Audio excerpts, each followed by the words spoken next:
Welcome to another episode of Southern Cardinals Under the Roof. We are here in the historical Kirkwood neighborhood of Atlanta, Georgia, featuring homeowner Cami Reynolds. Cami and her husband Paul have lived in this beautiful Craftsman style home for 13 years, raising their children, transforming their space into their dream home of style and functionality. Join us as we step inside to see their stunning design choices and the inspiration of it all. Under the Roof.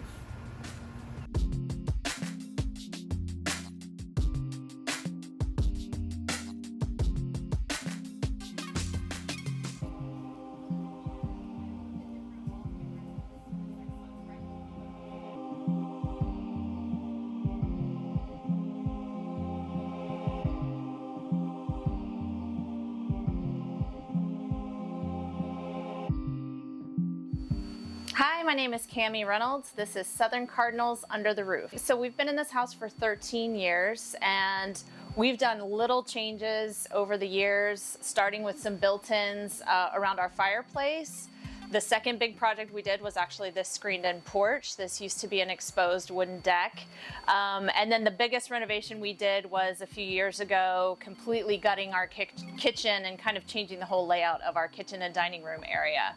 And then we've done other little things along the way. We DIY a lot. We love to paint. We love to wallpaper. So those are some of the projects that we've done downstairs. Awesome. Can you tell me, how do you come up with your design? Is it Pinterest, a mood board? How do you get your inspiration? Yeah, I definitely follow different design accounts. I would say it's hard to say what style I like. I like a bunch of different styles. So I think I've kind of put a lot of different things together to land on, what our design looks like in our house. But I definitely love to look at not Pinterest so much, but Instagram, magazines. I love looking at other people's houses. I love going on house tours, home tours, especially in my neighborhood. All of those things inspire me. Perfect. Do you have any future design projects that you're thinking about or working on? Yeah, I have a huge list of things I still want to do. The biggest one is really renovating our upstairs. Our house is 23 years old and the upstairs has really never been touched. We've focused most of the work that we've done downstairs, so our next big area that we'll tackle is everything upstairs, really, all of it. Perfect. Do you have a favorite space in your house, whether you just, chill, wherever, and where is that space and why? Yeah, I have several favorite spaces, and it probably changes depending on the season. So in the spring and fall, love it out here for sure. Summer nights, like to be out, around the fire pit on the back patio. I love to drink my morning coffee in our front sitting room, and that room didn't exist for a long time. That was our old dining room that never got used, so now it gets used all the time. Those are probably my favorite rooms. And the kitchen. I love the kitchen. Your front room with the amazing wallpaper, can you tell me kind of how that came to be, how you picked it, where you got it from, anything you can tell me about that? Yeah, I think when we were designing the kitchen and we were trying to figure out, we knew we wanted more space in the kitchen and we knew we had this dining room that we never used and we wanted it to be a functional room. We don't have a massive house, so every room we wanted to make sure was going to be used. So when we landed on it being kind of a sitting room area, I started laying out a mood board and I looked at different wallpapers, and as soon as I saw, it's Rifle Paper Company, as soon as I saw that wallpaper, I was like, that's it, I want that. I knew what couch I wanted. I knew I wanted a sleek leather couch. So those two things really started out the design of that room.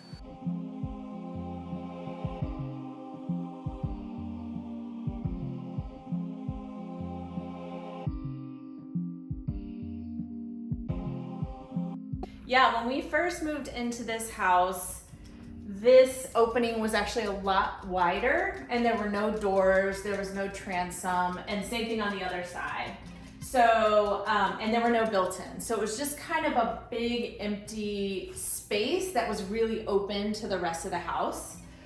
So during the pandemic, when we had to find classrooms and home offices, we needed to figure out how to make this space more functional. So we had done the built-ins a few years before, and that helped kind of establish more of a workspace in here, but it was really hard to be a functional office because it was so open to the rest of the house. There was no privacy. So we actually brought in the walls, added the doors, 2 sets of doors, and then wanted to make it feel like a completely different space too. So I had seen, you know, people painting the entire room, so painting the trim and everything the same color as the walls.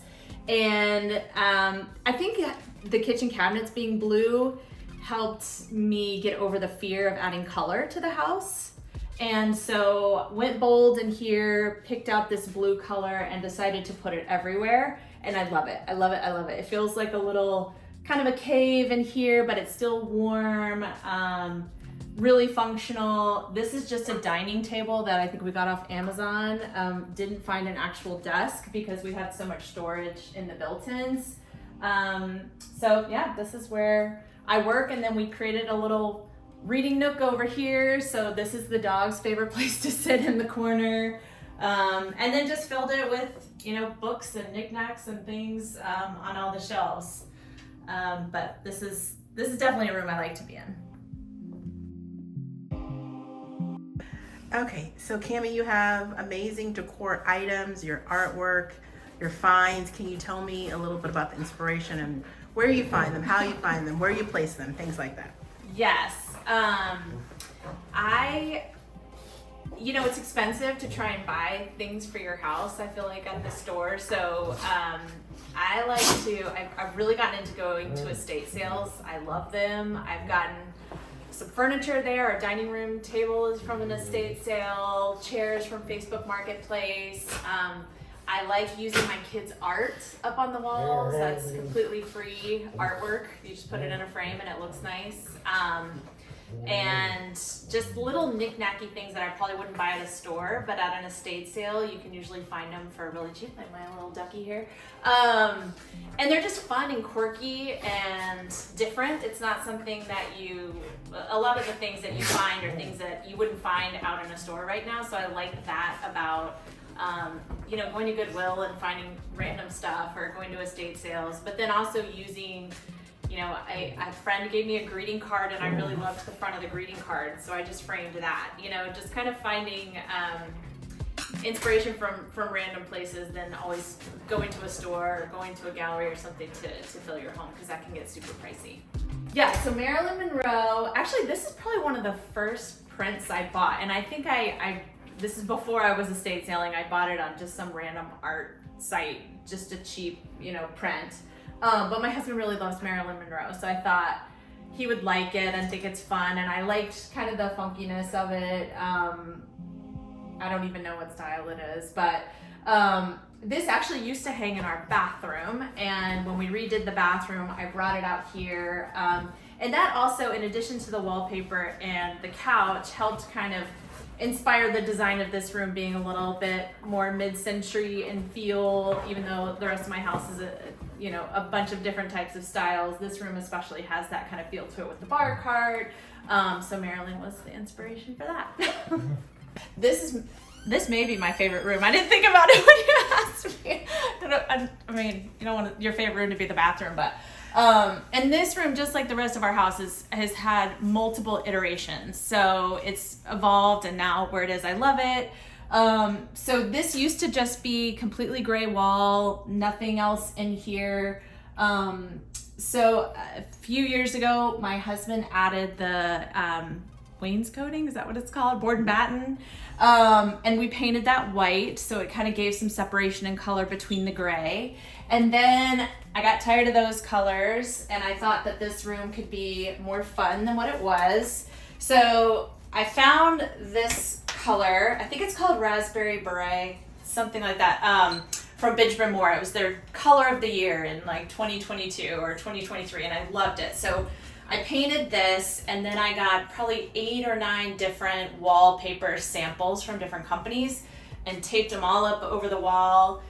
Would come in here and just figure out which one made me the happiest, and my husband and I installed the wallpaper. Second wallpaper job we did as a married couple, and we've survived it, so I'm proud of us. And then actually what's really interesting is everything else hanging up in here was already here. I wasn't sure how it would look with the wallpaper, but it kind of went with it perfectly. So these 2 things were already here, the shelf was already here. We added, our dog passed away, we added a picture of him. That's really the only other addition that we made after we painted and put the wallpaper up. So just kind of a happy accident. Yeah, this room has evolved over the years. We've had, well, this is a newer couch, but the couch we had before, we tried different spaces. It's been kind of a tricky one to figure out because of the window right here. You know, you want to be able to face the fireplace in the winter. We have fires all the time. We're big fireplace people. So where we've landed, we're really happy with now.